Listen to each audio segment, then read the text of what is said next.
ओम नमः सिद्धेभ्यः जय श्री ओम नमः सिद्धेभ्यः जय श्री ओम नमः सिद्धेभ्यः। मंगलम भगवान वीरो मंगलम गौतमो गणे मंगलम कुंद कुंदाद्यो जैन धर्मोस्तु मंगलम। सर्वमंगल मांगल्यम सर्व कल्याण कारकम प्रधानम सर्वधर्माणां जैनम जयतु शासनम जैनम जयतु शासनम जैनम जयतु शासनम।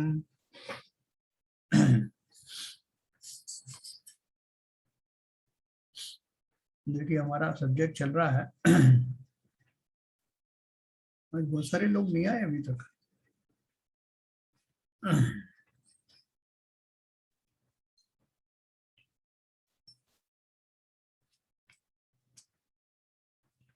तो हमारा सब्जेक्ट चल रहा था अपूर्व करण अनिवृत्तीकरण का करण लब्धि के अंतर्गत, और पुस्तक का नाम है पंचलब्धि, लेखिका है डॉक्टर उज्ज्वला शाह।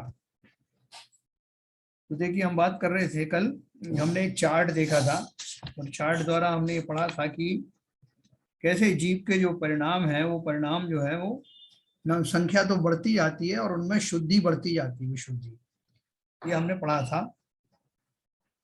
और अपूर्वकरण में हमने ये पढ़ा था कि अगर एक ही जीव के सापेक्ष में देखें तो उस जीव की जो है निरंतर नए नए भाव आते चले जाते हैं, प्रति समय बढ़ते दूसरे दूसरे भाव उसके होते जाते हैं।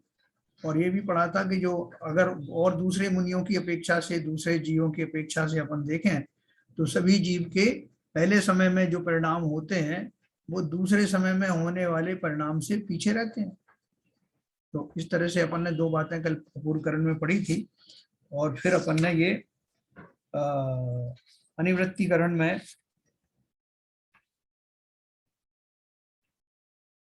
अनिवृत्तीकरण में अभी क्या होने वाला है ये अपन पढ़ने वाले हैं।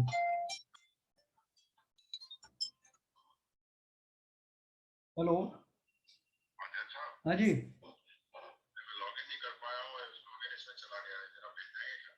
अच्छा वो भेजूँ आपको आईडी? हाँ भेजता हूँ।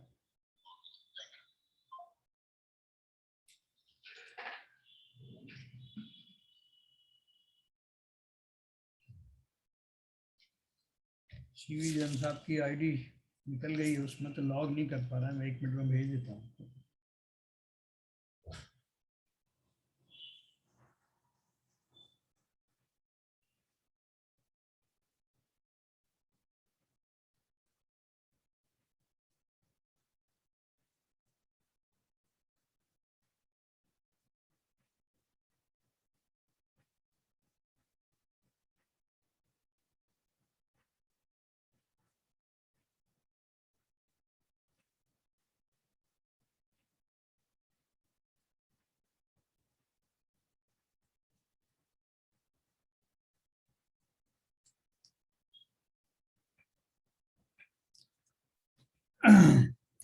तो अपन बात कर रहे थे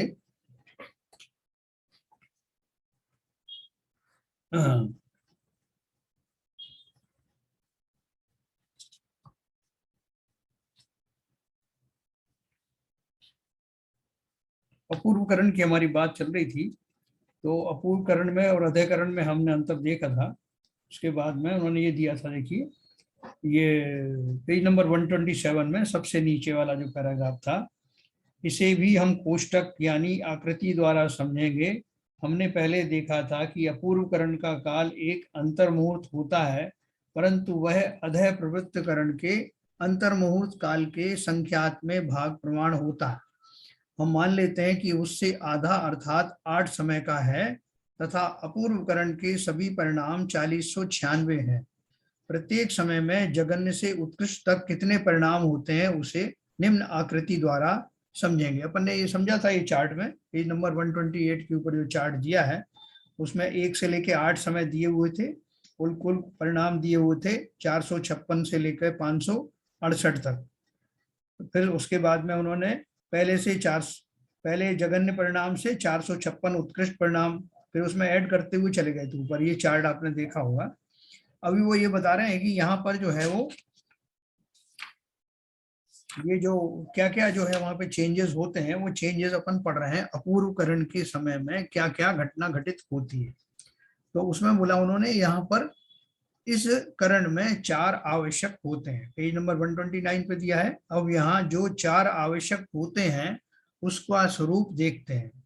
यह बात समझ लो कि अधः प्रवृत्त करण में बताए हुए 4 आवश्यक तो यहाँ भी होते हैं, उनके साथ साथ और भी 4 बातें होती हैं, उनकी अब चर्चा करते हैं। क्योंकि देखो ये जो है अपना जो क्रम चालू हुआ है, अधः प्रवृत्त करण में जो कुछ घटनाएं हुई वो अपूर्व करण में भी रहती हैं, जो अपूर्व करण में वाली है वो फिर आदिप्रति करण में भी वो नीचे का जो लेवल है शुद्धि का अब उससे बढ़ता हुआ रहता है तीनों स्टेप में। ये क्या बोल रहे हैं कि अधः प्रवृत्त करण में जो जो अपन ने पढ़ा था वो सब यहाँ यहाँ घटित होता है। अधः प्रवृत्त करण में हमने क्या पढ़ा था, 4 आवश्यक थे ना, पेज नंबर 123 पर क्या हमने पढ़ा था, समय समय प्रति अनंत गुणा विशुद्धि होती है, पहला नंबर पढ़ा था। दूसरा पढ़ा था स्थिति बंधापसरण, इसका स्वरूप नया जो बंद होता है वो कम स्थिति वाला कम अनुभाग वाला बंद होता है। और लेकिन उसमें जो पुण्य प्रकृतियां हैं उसमें फर्क पड़ता है। प्रशस्त प्रकृतियों में अनंत गुणा बढ़ता हुआ और अप्रशस्त में कम होता हुआ। ये हमने ये 4 उसमें आवश्यक पढ़े थे अधः प्रवृत्त करण में। अब यहाँ 4 आवश्यक क्या होते हैं, उनके नाम देखिए। गुण श्रेणी, गुण संक्रमण, स्थिति कांडक घात और अनुभाग कांडक घात। ये अपन ने स्थिति कांडक घात और अनुभाग कांडक घात अपन ने प्रयोग की लब्धि में भी पढ़े थे। तो यहाँ पे नई चीज क्या शुरू हुई है, गुण श्रेणी और गुण संक्रमण। ये थोड़ा समझना। देखो पहला दिया है गुण श्रेणी। गुण श्रेणी क्या होती है, श्रेणी अर्थात पंक्ति या निषेकों की पंक्तियां। कर्मों के जो निषेक होते हैं ना, उन निषेकों की जो लाइन लगी होती है, लाइन मतलब एक के बाद एक आने वाला, ऐसे कोई लाइन लगी हुई नहीं है, मतलब जो क्रम पड़ता है आने में। तो श्रेणी अर्थात पंक्ति, निषेकों की पंक्तियां। कर्मों की निषेक रचना में हमने आकृति द्वारा एक एक समय के एक एक निषेक को बताया था। वर्तमान समय का निषेक सबसे नीचे आड़ी रेखा द्वारा बताया जाता है, उसके ऊपर द्वितीयादि एक एक समय का निषेक एक एक आड़ी रेखा द्वारा बताया जाता है। अगला पेज पे जरा ये टेबल देखना, पेज नंबर 130 में आपको ये मिलेगा। ये कर्मों के सबसे नीचे जो इसका एक फिगर बताया हुआ है, सबसे नीचे 130 पेज पर देखो, उसमें ये बहुत सारी हॉरिजॉन्टल लाइन बनाई है, उसके ऊपर में फिर वो जो और हॉरिजॉन्टल लाइन थोड़ी बड़ी है लंबाई में, फिर उसके ऊपर फिर से एक जैसा शिखर जैसा बनाया है कर्मों का। अब मैं आपको इसका समझाता हूँ। इसमें क्या दिया उन्होंने, उसमें वर्तमान समय से लेकर एक आंवली तक के निषेकों को उदयावली कहते हैं। जैसे हमारा अब उदयावली क्या है, हमारे बोलते हैं कर्म उदय में आ रहे हैं, तो उदय में आ रहे हैं का अर्थ क्या है कि वो एक के बाद एक आ रहे हैं उदय में। तो जितने उदय में आ रहे हैं उसके अलावा जो है और ऊपर से हैं जो अगले काल अगले समय में आएंगे, फिर तीसरे समय में आएंगे, ऐसी उनकी जैसे बारिश होती ना, तो बारिश में जैसे अपना पहले वाला जो लेयर है बादलों की उसमें से बूंदें बरसती हैं, फिर दूसरी लेयर है उसमें से बादल बरसते हैं, इस तरह से चलता रहता है। तो उदयावली किसको कहते हैं, जो वर्तमान समय में जहां से कर्म बरस रहे हैं, उदय आ रहे हैं, उसको उदयावली कहते हैं। तो उन्होंने ये लिखा, देखो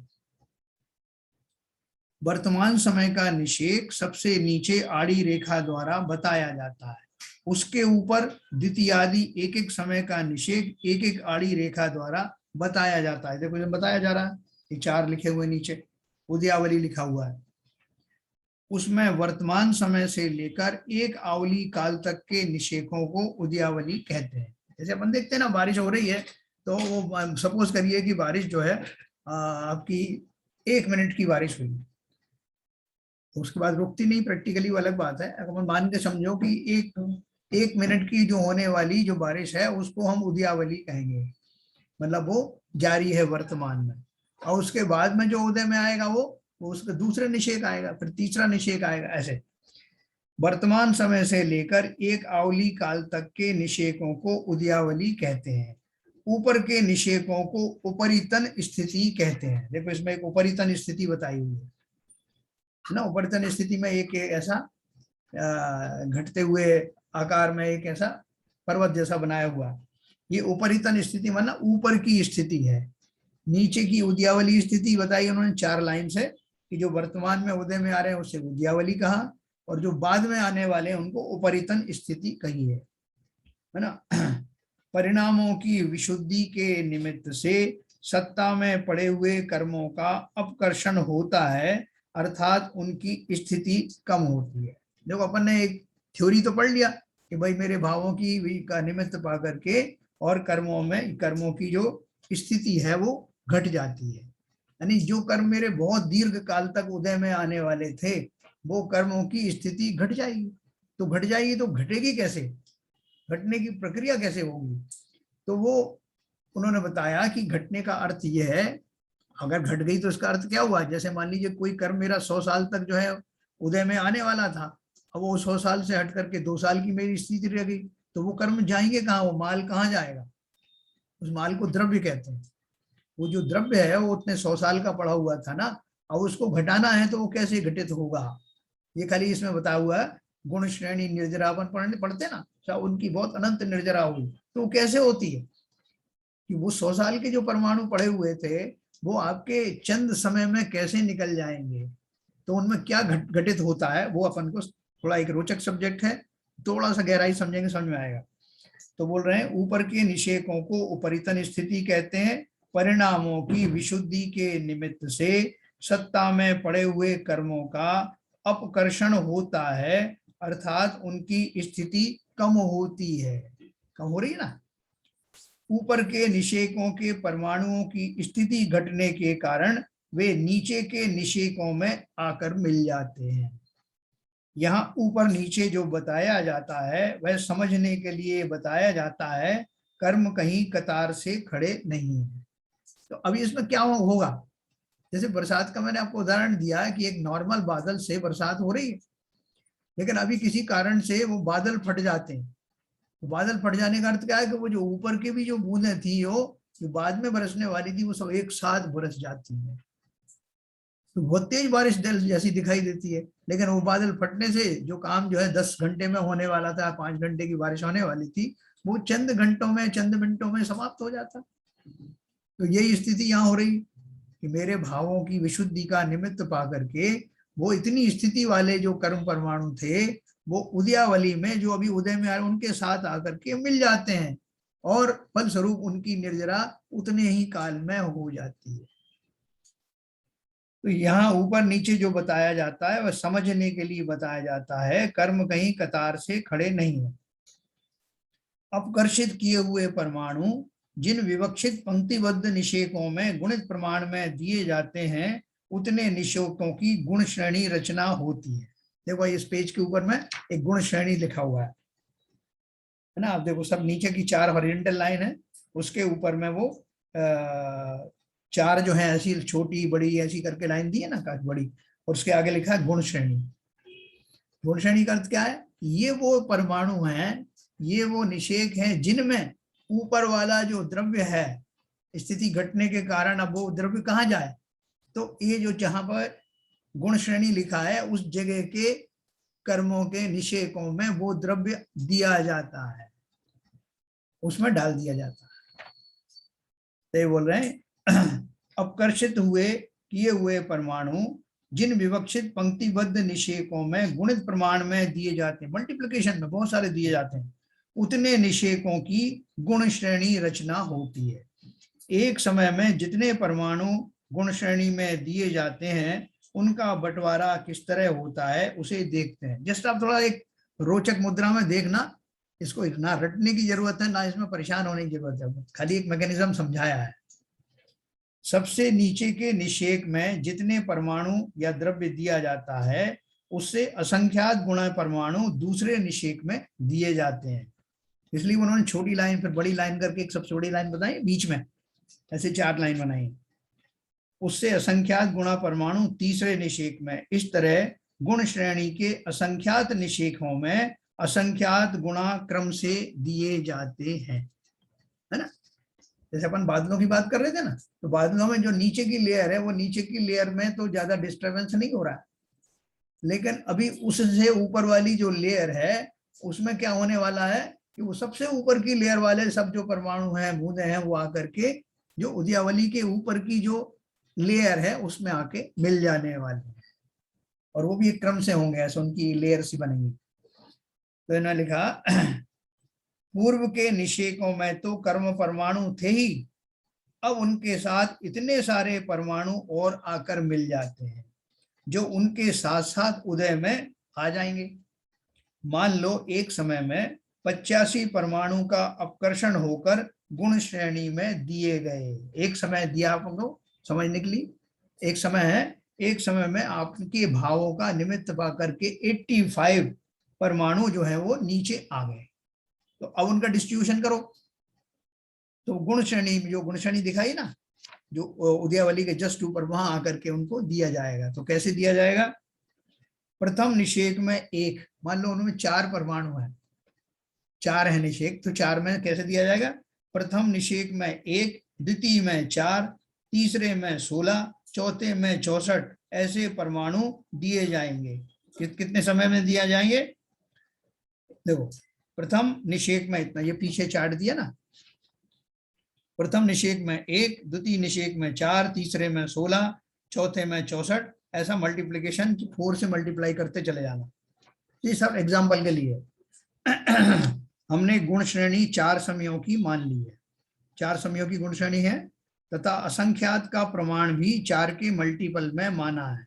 यह बात एक समय की है, मतलब ये टोटल जो हमने जो कुछ भाव किए, उन भावों का निमित्त पा करके जो मेरे कर्मों का अपकर्षण हो रहा है, मान लीजिए कि वो 4 समयों में घटित हो रहा है।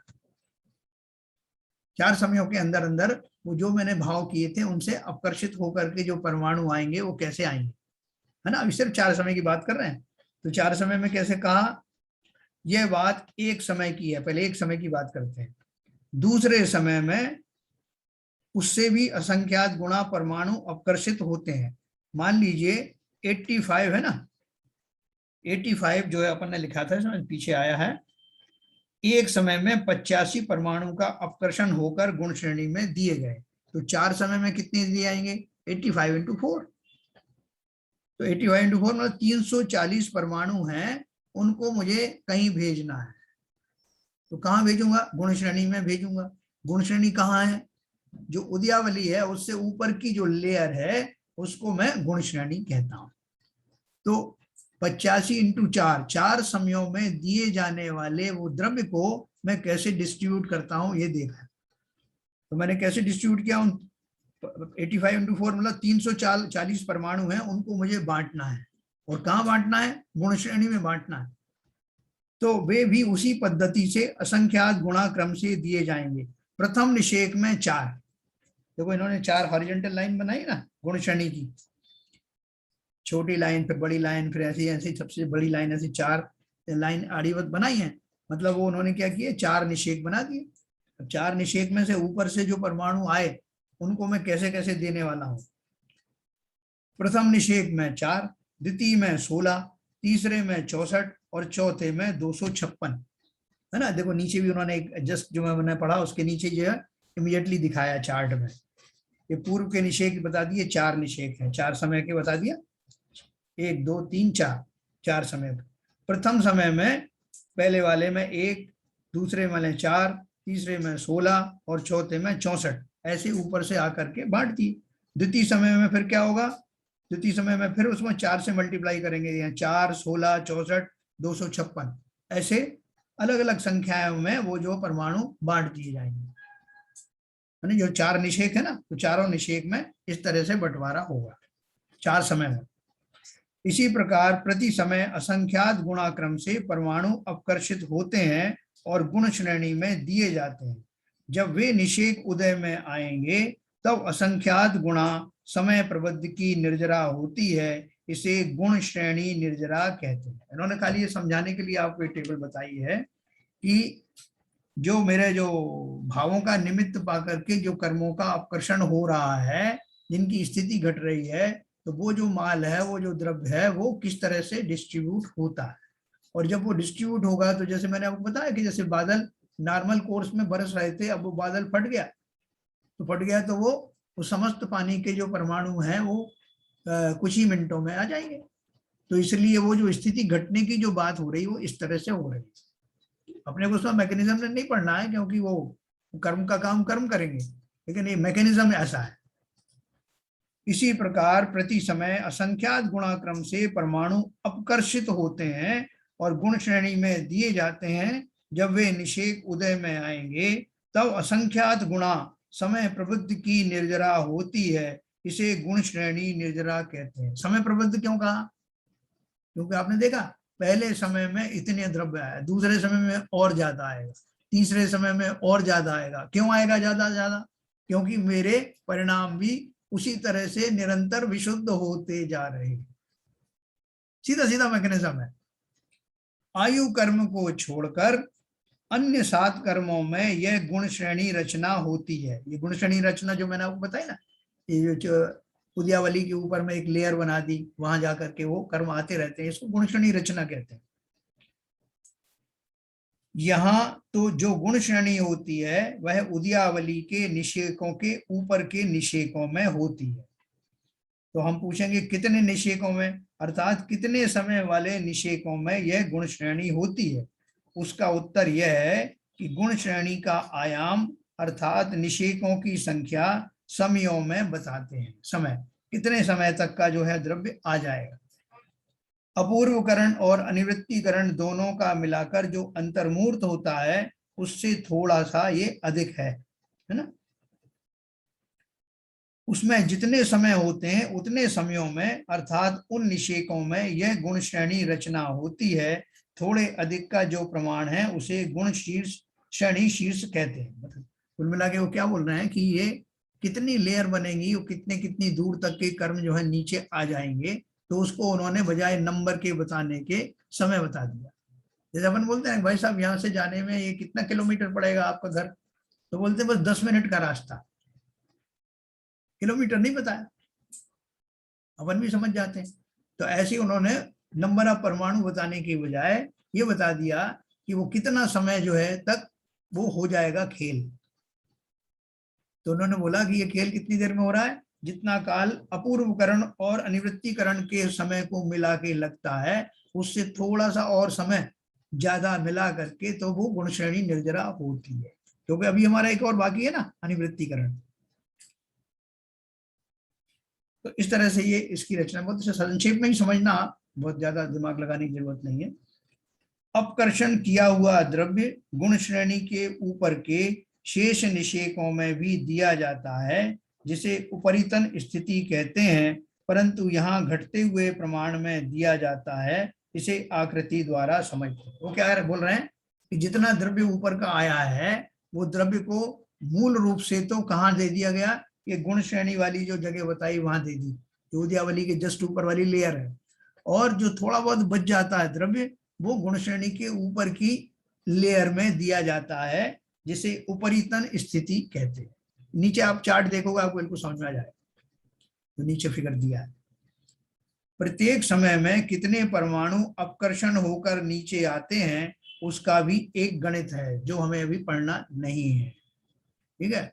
आप उसमें कंफ्यूज हो जाओगे। अब मैं आपको उससे नीचे का तीसरा पैराग्राफ बताता हूँ, पेज नंबर 131, थर्ड पैराग्राफ। प्रत्येक समय में इस प्रकार से अपकर्षण होता रहता है। प्रत्येक समय में इस प्रकार से अपकर्षण होता रहता है। गुण श्रेणी में प्रति समय असंख्यात गुणा द्रव्य दिया जाता है। देखो द्रव्य के कितने अर्थ होते हैं, है ना। 1 रुपया पैसे को भी द्रव्य कहते हैं, और जो है अपने 6 द्रव्य में भी द्रव्य आता है। जो अपन जो चढ़ाते हैं, अर्घ वगैरह चढ़ाते हैं, वो भी द्रव्य है ना। जहां जिस भी अपेक्षा से कहा जाए उस द्रव्य का वो मीनिंग लगाना। तो यहाँ जो द्रव्य की बात हो रही वो नंबर ऑफ परमाणु की बात हो रही है, परमाणु के फॉर्म में जो माल आ रहा है। प्रत्येक समय में इस प्रकार से अपकर्षण होता रहता है। गुण श्रेणी में प्रति समय असंख्यात गुणा द्रव्य दिया जाता है। यह गुण श्रेणी विधान 7 कर्मों में होता है। आयु कर्म का तो एक समय में एक ही निषेक खिलता है, उसमें गुण श्रेणी विधान नहीं होता, है ना। अब देखो अपकर्षण द्वारा स्थिति घटती है, उसके साथ साथ अप्रशस्त कर्मों का अनुभाग प्रति समय अनंत गुणा हीन होकर उदय में आता है। अपन ने पढ़ा था ना न केवल वो जो द्रव्य है उसकी स्थिति घट रही है, बल्कि उसमें जो पाप प्रकृतियां हैं उनका अनुभाग, फलदान शक्ति निरंतर घटती हुई उदय में आ रही है। देखो ये सारा खेल चल रहा है हमारा किसमें, करण लब्धि के दौरान ये घटित हो रहा है। और इसमें हमें कुछ करना पड़ा क्या, हमें ढूंढना है क्या कि वो गुण श्रेणी कहाँ है, वो जो उपरम श्रेणी कहाँ है, उदयावली कहाँ है, कुछ नहीं ढूंढना पड़ा। ये तो प्रकृति में हो रहा है, हम खाली उसको समझ रहे हैं कि कैसे कैसे क्या क्या होता है। तो अपकर्षण द्वारा स्थिति घटती है, उसके साथ साथ अप्रशस्त कर्मों का अनुभाग प्रति समय अनंत गुणा हीन होकर उदय में आता है। गुण श्रेणी के ये निषेध जब उदयावली में आकर उदय रूप होंगे, तब प्रति समय असंख्यात समय प्रबद्ध निर्जरा होगी, असंख्यात गुणा निर्जरा होगी। इसे गुण श्रेणी निर्जरा कहते हैं। देखो अपन कहने में बहुत आता है भाई साहब उनके भावों का निमित्त पा करके इतनी अनंत अनंत गुणा जो है निर्जरा हुई। तो अनंत गुणा निर्जरा का अर्थ क्या है, जैसे मैंने आपको बादल फटने का एग्जांपल दिया ना, कि अभी नॉर्मल कोर्स में बारिश हो रही थी, अचानक से इतनी तेज बारिश हुई कि पूरा जो है शहर के शहर जो है जल प्लावित हो गया। तो अपन बोलते ऐसा कैसे हो गया, वो इतने लोग मर गए छत्तीसगढ़ में, ये हो गया, ऐसा वो क्या हुआ, क्या वो बादल फट गए। फट गए का अर्थ क्या है कि जिस क्रम से वो पानी आ रहा था कंट्रोल वे में, अब वैसा कंट्रोल वे में नहीं आकर के अचानक बहुत सारा इकट्ठा आ गया। ये उसका एक उदाहरण है कि जब मेरी भावों का निरंतर विशुद्धि बढ़ती जाती है तो थोक के भाव में वो कर्म आकर उदयावली में आकर के और वो उदय में आते हैं। तो देखने में ही आता कि कितने सारे कर्म आ गए उदय में, है ना, और वो उनकी निर्जरा होती जाती है थोक के भाव में। और कैसी निर्जरा होती है, निर्जरापन कहते इसलिए हैं कि अब उन कर्मों के फल स्वरूप नए कर्म नहीं बनते उस काल में, ठीक है ना, इसको अपन निर्जरा कहते हैं। तो यहाँ वो निर्जरित होते हैं, इसे गुण श्रेणी निर्जरा कहते हैं। ज्ञानी की एक समय में जितनी निर्जरा होती है उतनी निर्जरा अज्ञानी के करोड़ों भवों में तप करने से भी नहीं होती, है ना, क्योंकि केवल शुभ परिणाम करने से अर्थात शुद्धोपयोग रहित व्रत तप करने से गुण श्रेणी निर्जरा नहीं होती। तो वो क्या बात है स्पेसिफिक समझना। ज्ञानी की एक समय में जितनी निर्जरा होती है उतनी निर्जरा अज्ञानी के करोड़ों भवों में तप करने से भी नहीं होती। क्यों नहीं होती, क्योंकि केवल शुभ परिणाम करने से अर्थात शुद्धोपयोग रहित व्रत तप करने से गुण श्रेणी निर्जरा नहीं होती। वहां तो एक समय प्रबद्ध इतनी ही निर्जरा होती है ना, जिसे स्थिति पूर्ण होने पर होने वाली सविपाक निर्जरा कहते हैं। कहां पर एक समय प्रबद्ध इतनी निर्जरा कहां होती है, जो शुभ भावों के द्वारा या शुभ भावों के काल में या संसारी जीवों के बाकी शेष समय में, सभी समयों में जो निर्जराएं नॉर्मल कोर्स में होती हैं, वो निर्जरा कैसी होती है, वो एक समय प्रबद्ध जो कर्म आए उदय में वो निकल गए लेकिन नए बंद हो गए। अज्ञानी की निर्जरा ऐसी है, निर्जरा तो सबको हो रही है लेकिन उसको निर्जरा इसलिए नहीं कहा जाता क्योंकि हम साथ साथ और भी बांध लेते हैं। जैसे अज्ञानी जीव अगर तीर्थ यात्रा पर जाए तो क्या बोलते हैं कि तीर्थ चाले दो जन चित चंचल मन चोर, तीर्थ चाले दो जन चित चंचल मन चोर, एक ही पाप ना उतरया और 10 मन लाए। और ये अज्ञानी की दशा है, तीर्थ में जाकर भी उसने वैसे परिणाम नहीं कर पाया और ज्यादा वहां पर क्लेश विलेश करी, इससे लड़े उससे लड़े। उसी तरह से संसारी जीवों की जो निर्जरा है वो ऐसी होती है कि वो कर्म जिस काल में उदय में आते हैं तो उस समय और रिएक्टिव मोड में होने के कारण नए कर्म बांध लेता है, इसलिए वो जैसी निर्जरा हुई वैसी नहीं हुई। तो लेकिन जो ज्ञानी की निर्जरा होती है वो कैसी होती है, वो इरिवर्सिबल होती है, वो कर्म जो निकल गए वो निकल गए। तो इसलिए उन्होंने बोला ज्ञानी की एक समय में जितनी निर्जरा होती है उतनी निर्जरा अज्ञानी के करोड़ों भवों में तप करने से भी नहीं होती। आप बोलोगे तप करने की बात कर रहे हैं और क्यों निर्जरा नहीं होगी, क्योंकि वो तप कैसे हैं, बाल तप हैं, बिना सम्यक्त वाले तप हैं, इसलिए उनसे वो निर्जरा होती नहीं है। तो आगे लिखा है, अज्ञानी को एक समय प्रवृत्त इतनी ही निर्जरा होती है जिसे स्थिति पूर्ण होने पर होने वाली सविपाक निर्जरा कहते हैं, और तो और वहां नया बंध भी होता है। अज्ञानी के संवर नहीं पाया जाता। अज्ञानी के ना तो संवर होगा, बंध रुकेगा ही नहीं, और ना ही निर्जरा होगी। सत्ता में जो पड़े कर्म वो पड़े हैं, थोड़ा बहुत उनमें संक्रमण आदि हो सकता है, लेकिन उनकी निर्जरा नहीं होगी। ज्ञानी जीवों में कुछ प्रकृतियों की बंध विच्छित्ति होने से संवर होता है, और पूर्वबद्ध कर्म अधिक प्रमाण में खिरने से निर्जरा होती है। देखो, हमें कुछ भी नहीं करना पड़ रहा, कितना सिंपल काम है। हमें कोई जो है अपना कोई शारीरिक श्रम तो दूर की बात, मानसिक तौर पर भी बैठ करके कोई हिसाब में ऐसा ध्यान लगाऊं, मैं ऐसा चिंतन करूं, वैसा करूं, ऐसा भी कुछ नहीं।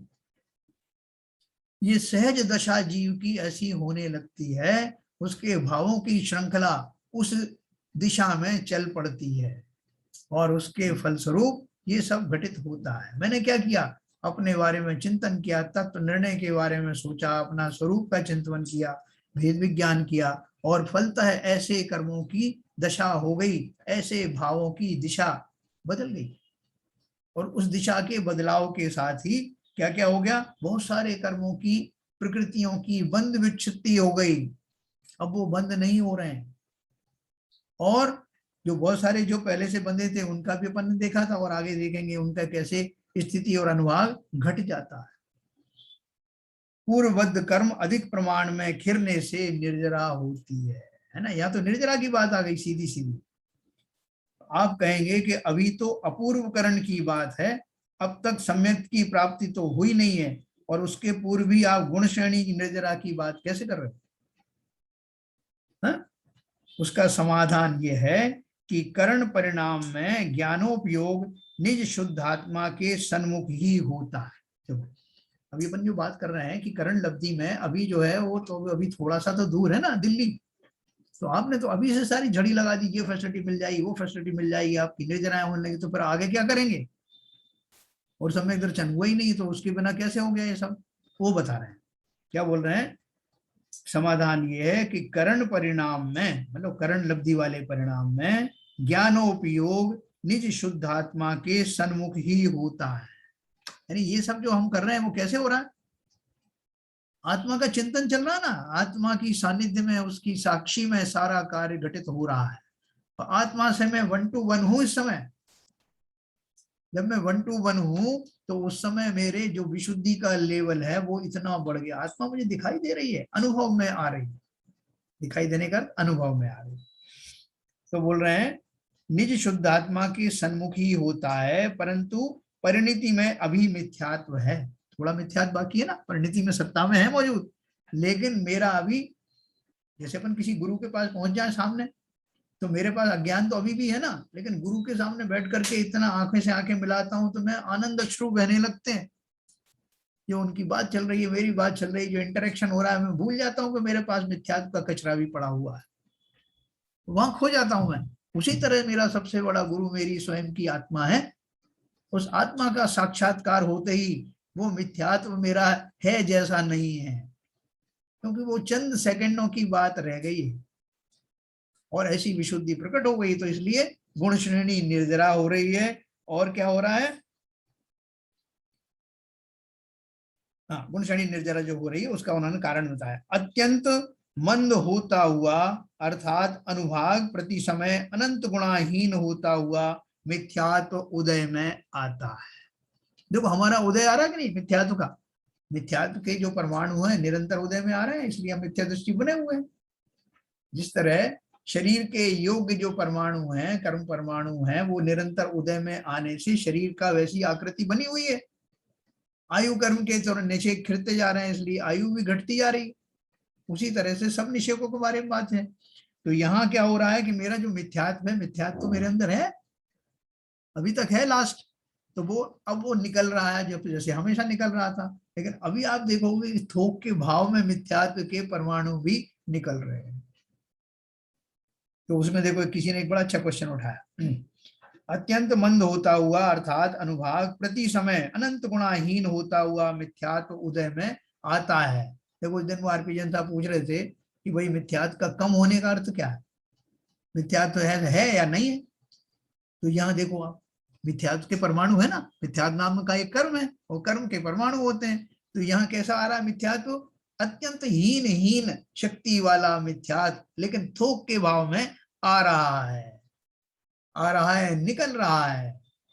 तो इस जीव को इन करण परिणामों के अनंतर समय में नियम से सम्यक की प्राप्ति होती ही होती है ना। इसलिए शुद्धोपयोग के फलस्वरूप यहाँ गुण श्रेणी निर्जरा होती है। गुण श्रेणी का अर्थ मैंने आपको समझाया, मल्टीप्लिकेशन में, थोक के भाव में, है ना। किसी को प्रश्न उठना स्वाभाविक है कि गुण श्रेणी द्वारा तो असंख्यात गुणा परमाणु उदय में आते हैं, तब तो मिथ्यात्व के अधिक परमाणुओं के उदय से मिथ्यात्व भी तो बढ़ जाता होगा, है ना। क्या क्वेश्चन पूछा उन्होंने कि आपने बोला कि सब थोक के भाव में कर्म आ रहे हैं, जैसे बादल फट गया तो उसमें मिथ्यात्व नाम के परमाणु भी उदय में आ रहे हैं। तो पहले मान लो कि जो 50 परमाणु आ रहे थे अब 1000 आ रहे हैं, तो अब मैं उसकी वजह से मैं और ज्यादा मिथ्या दृष्टि हो जाऊंगा ना। ऐसा क्वेश्चन किसी ने किया, तो उसका जवाब क्या दिया उन्होंने, वैसा नहीं है। परमाणुओं की संख्या पर उस कर्म का फल निर्भर नहीं है, परंतु उसके अनुभाग उदय से ही फल मिलता है। नंबर ऑफ प्रदेश अगर है, जैसे अपन बोलते हैं शराब का नशा किसी को किया जाए, तो किसी को एक बिल्कुल डाइल्यूट वाली जो है वो मदिरा दी जाए और एक को कंसंट्रेटेड वाली दी जाए। तो जो बहुत कंसंट्रेटेड वाली है, तेज नशे वाली है, उसका तो जरा सा भी देंगे तो वो नशा उसका बहुत चढ़ जाएगा। और दूसरे में खूब पानी मिलाया हुआ है तो 4 बोतल भी दे दी तो नशा नहीं चढ़ेगा। उसी तरह से जो मिथ्यात्व मेरा अभी पहले जो है बड़ी बड़ी तीव्र वाली दशा में आ रहा था उदय में, अब ऐसा नहीं आ रहा, बिल्कुल डाइल्यूटेड फॉर्म में आ रहा है। तो भले ही वो नंबर ऑफ परमाणु ज्यादा हो, लेकिन वो मुझे मेरी मिथ्यात्व दशा को बढ़ा नहीं रहे हैं, बल्कि वो तो तोक के भाव में निर्जरित हो रहा है। क्योंकि कुछ ही पलों की बात है, जब वो सर्व था उस समय के लिए निकल जाएगा या फ्रीज हो जाएगा, निकल जाते हैं उस समय, फिर फ्रोजन हो जाते हैं, क्योंकि उपशम सम्यक की अपन बात कर रहे हैं ना। तो वो जो निकला है वो कौन सा निकला है, वो स्थिति कम करने वाला, स्थिति कम करने वाली जो बात थी ना, जो स्थिति जब कम हुई उसकी और अनुभाग कम हुआ तो वो परमाणु कहाँ जाएंगे, तो परमाणु अपन ने फिर पढ़ा कि वो निर्जरित होते चले जाते। तो गुण श्रेणी द्वारा तो असंख्यात गुणा परमाणु उदय में आते हैं, तब तो मिथ्यात्व के अधिक परमाणुओं के उदय से मिथ्यात्व भी बढ़ता होगा। तो वैसा नहीं है, परमाणुओं की संख्या पर उस कर्म का फल निर्भर नहीं है, परंतु उसके अनुभाग उदय से ही फल मिलता है। अर्थात उनका जीव के परिणामों के साथ निमित्तपना बनता है। यहाँ परमाणुओं की संख्या अर्थात प्रदेश उदय बढ़ने पर भी अनुभाग उदय अत्यंत मंद होने से जीव का मिथ्यात्व परिणाम भी मंद मंदतर होता चला जाता है ना। अन्य अप्रशस्त कर्मों की गुण श्रेणी द्वारा भी ऐसा ही समझना, न केवल मिथ्यात्व बल्कि जो चारों ही जो घातिया कर्म है, बाकी के जो 3 हैं वो भी, उनके साथ भी ऐसा ही घटित होता है। उनका घटता हुआ अनुभाग और उनकी निर्जरा ऐसे ही इसी प्रकार से होती है। मैं आपको अनम्यूट करूंगा।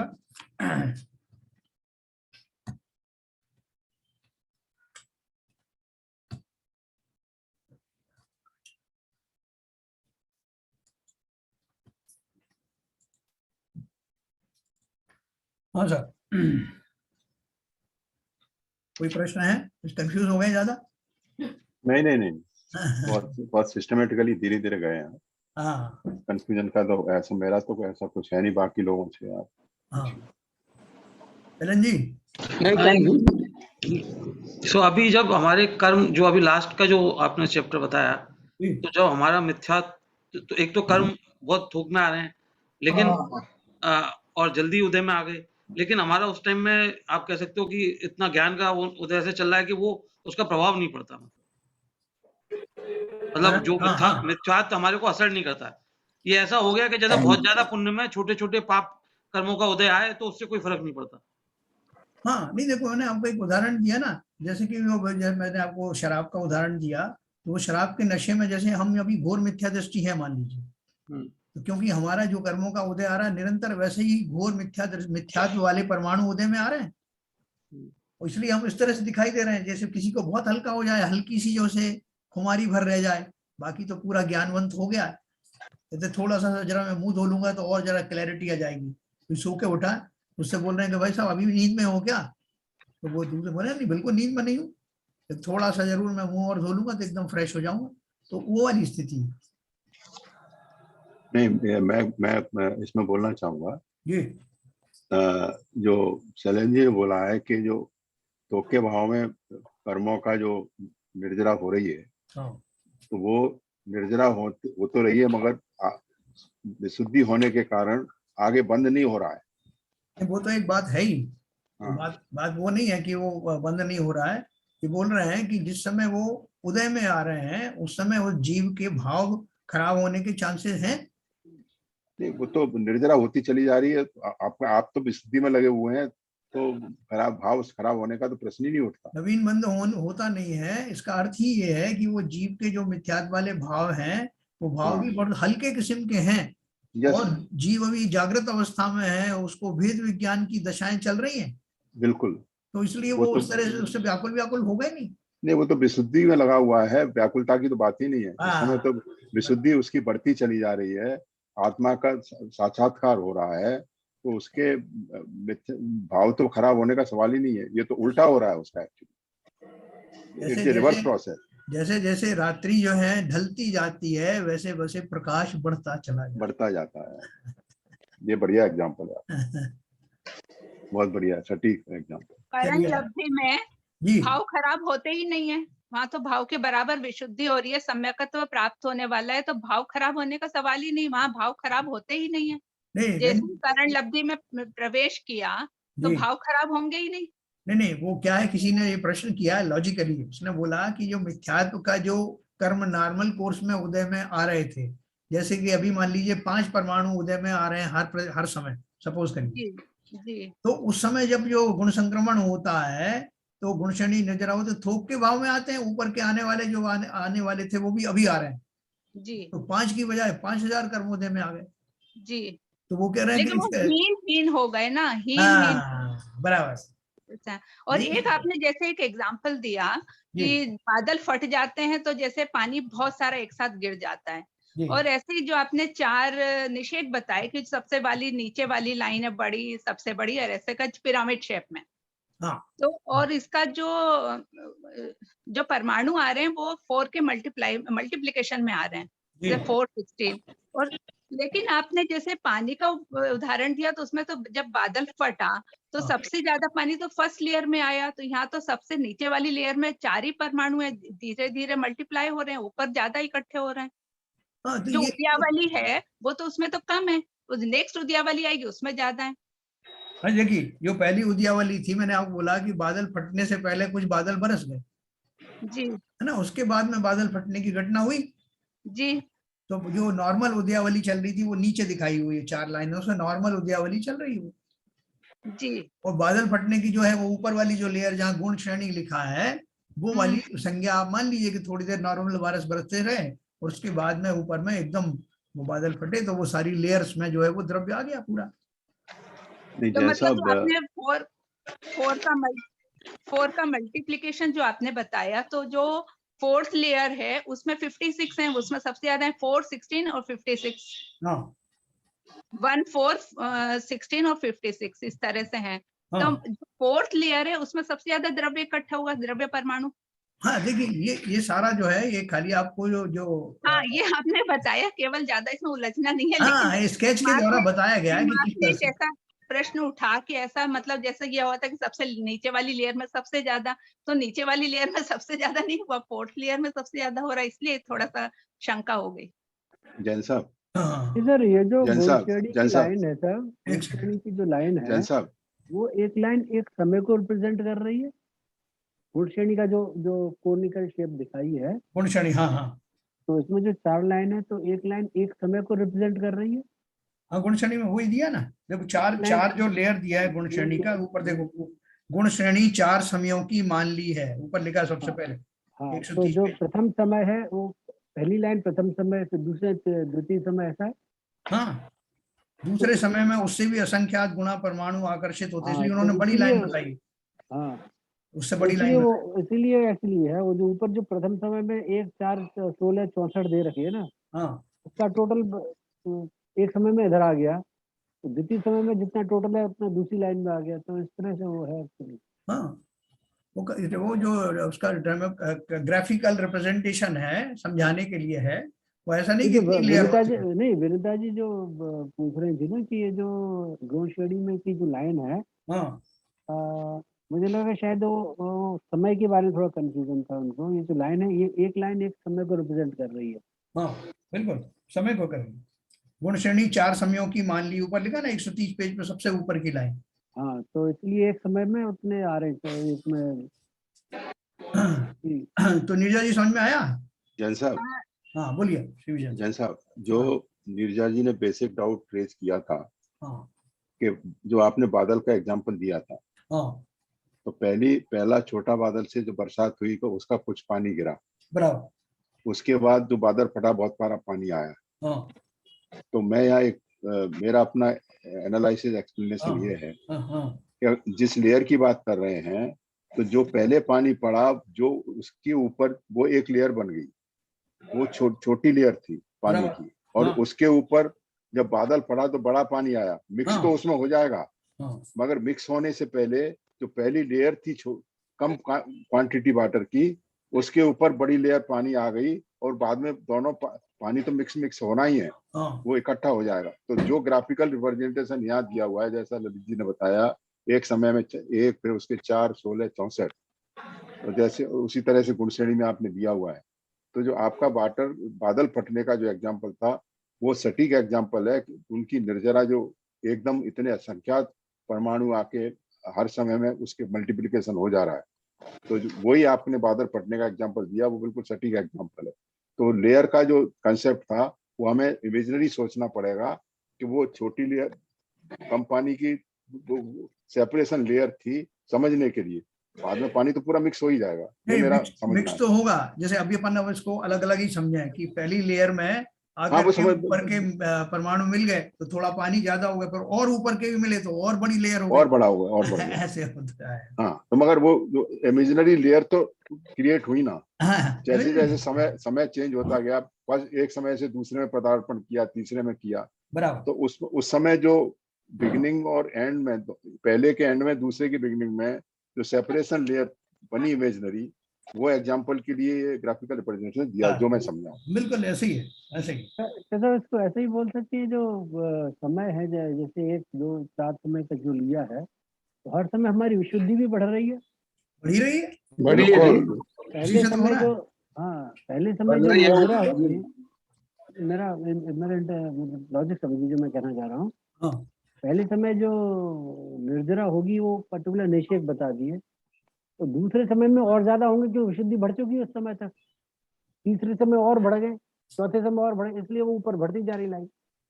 हाँ, तो यही तो हो रहा है, विशुद्धि का ही तो लिखा है उसमें, सीधा ये लिखा है कि हमारे विशुद्धि वो जो बरसात की हम कल्पना कर रहे हैं ना, तो एक्चुअली वो जो लाइन जो उल्टा जो कोण बन रहा है, उल्टा कोण, तो इसलिए बन रहा है क्योंकि हमारी विशुद्धि हर समय बढ़ती जा रही है, इसलिए वहाँ पे निषेकों की संख्या जो स्थिति घट घट के और आते जा रहे हैं, बढ़ते जा रहे हैं एक्चुअली। बिल्कुल सही कोरिलेशन है आपका, ऐसे ही है, बिल्कुल ऐसे ही।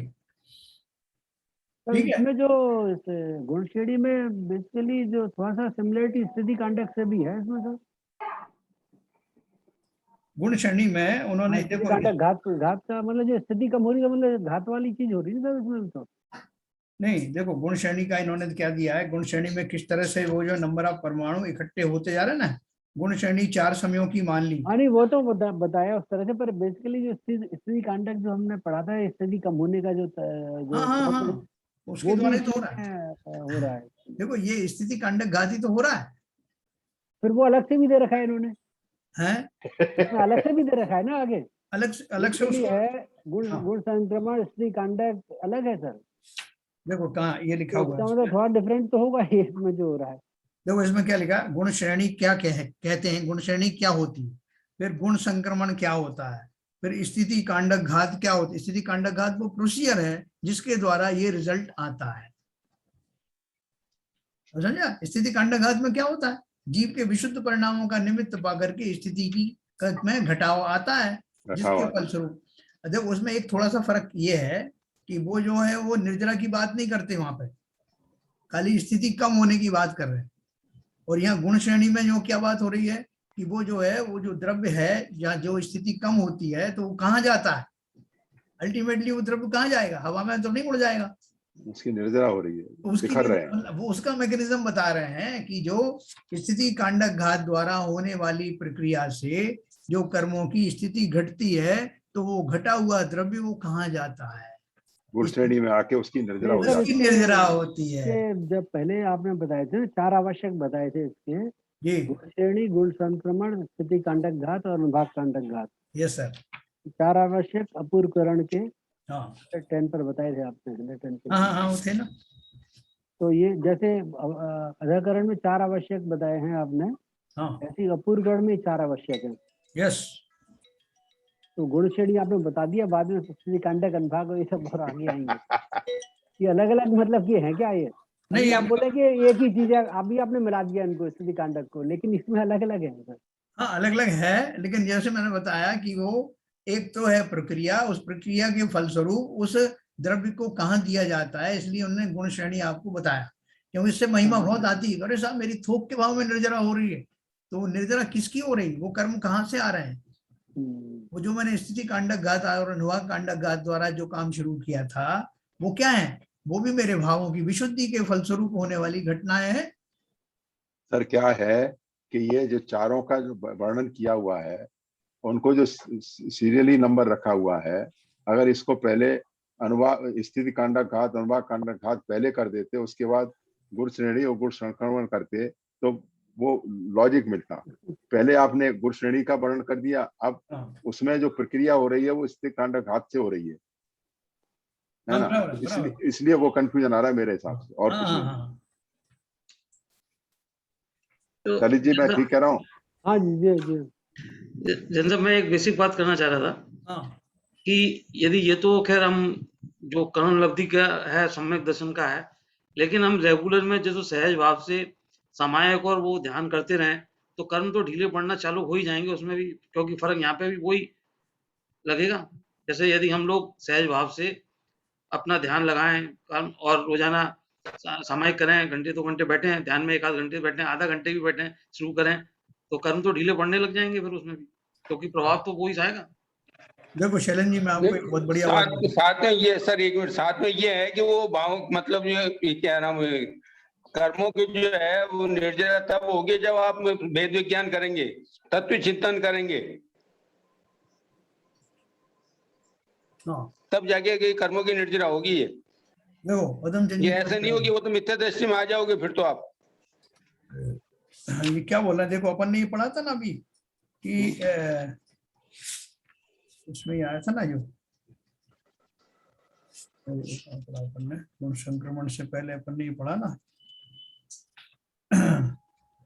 कि कितने भी आप जो है, जब तक आपके परिणाम जो है वो शुद्ध भाव नहीं होंगे तब तक आपको वो निर्जराएं होती नहीं है। हाँ यही ये बात यही है, जब तक शुद्धोपयोग में जीव नहीं जाएगा तब तक गुण से निर्जरा हो ही नहीं सकती, नहीं होगी।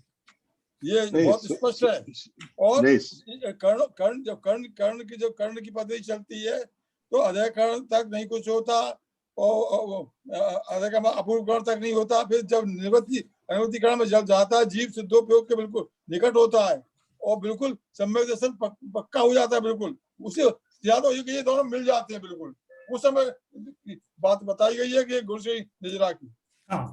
जैसे शैलन जी जो कह रहे हैं, स्वाध्याय करने पर जो भी आप चिंतन करेंगे उस समय केवल आपके शुभ भाव होंगे, उस समय आपके कषाय मंद होंगे और उसमें आपके पुण्य कर्मों की बंद होगा, इतना ही होगा, इससे आगे कुछ नहीं होगा। इससे कुछ नहीं होगा, बस इससे आगे कुछ नहीं होगा। सही कह रहे हैं आप लोग सब समझ गए। चौथी हाँ सही कहा आपने, जो चौथी तक लब्धि थी प्रायोगिक लब्धि, तब तक तो ये शुभ परिणामों का खेल चल रहा था। है।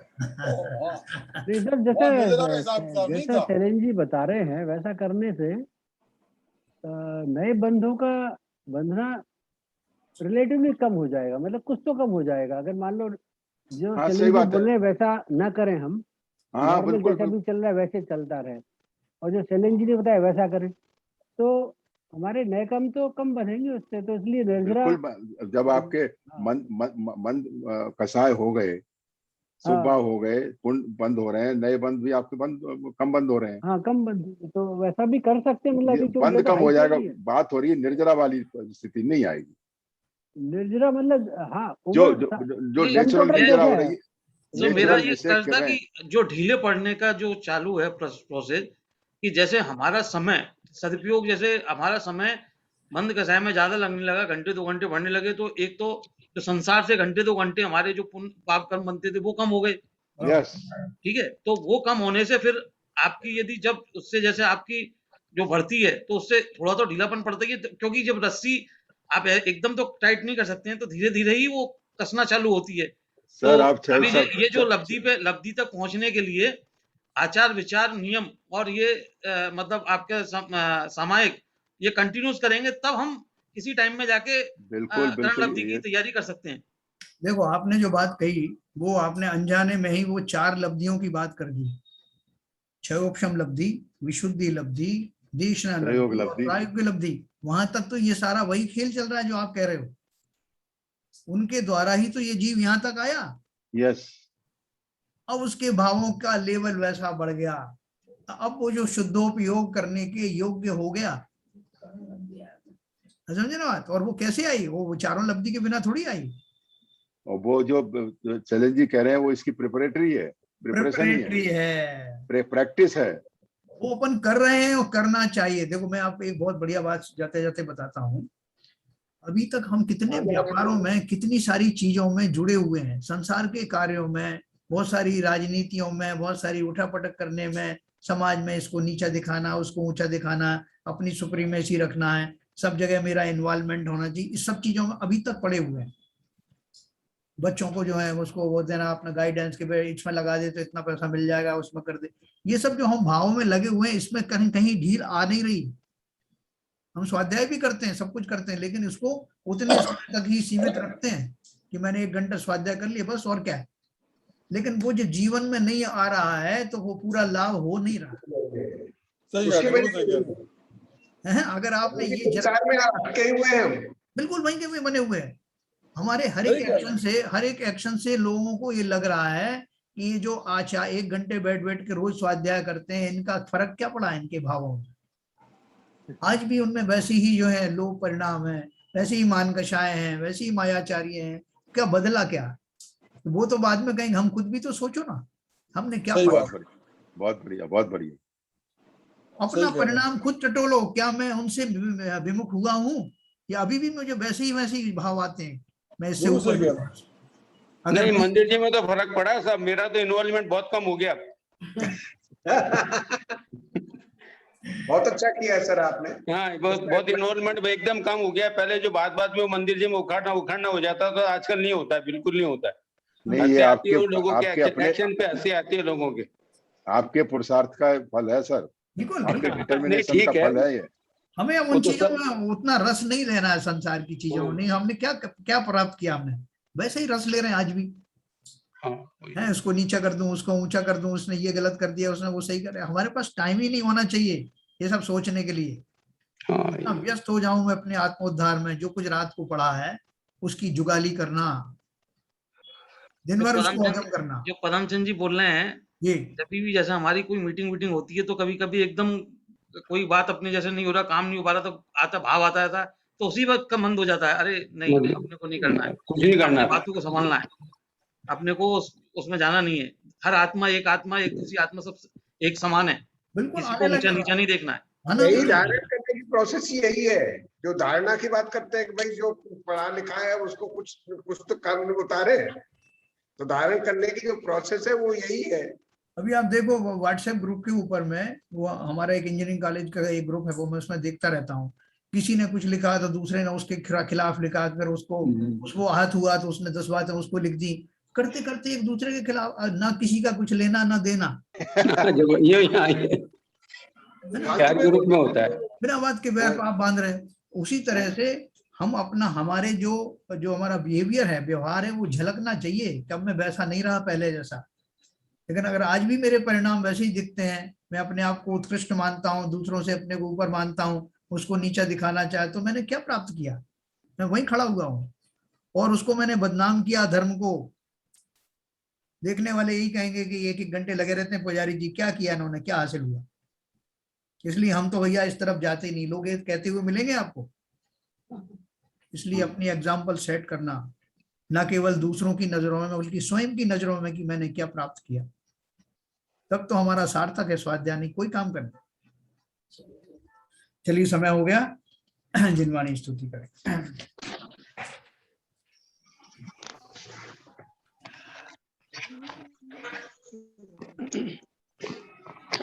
नित्यतम नाश विको ज्ञान के प्रकाश विको अपर भास विको भानु शिव खानी है। त्यों द्रव्य जान विको बंध विधि भान विको स्वपर पिछान विको परम प्रमाणी है। अनुभव बताए विको जीव के जताए विको काहू न सताए विको भव्य और आनी है। जहाँ तहाँ तार विको पार के उतार विको सुख विस्तार विको यही जिनवाणी है। हे जिनवाणी भारती तो है जब बुधन रहे, जो तेरी शरण गए सो पावे सुख चैन। जिनवाणी के ज्ञान से सूझे लोकालोक, तो वाणी मस्तक नमो सदा देते दो, सदा देते दो। जिनवाणी माता की जय। जय। नवा नौका।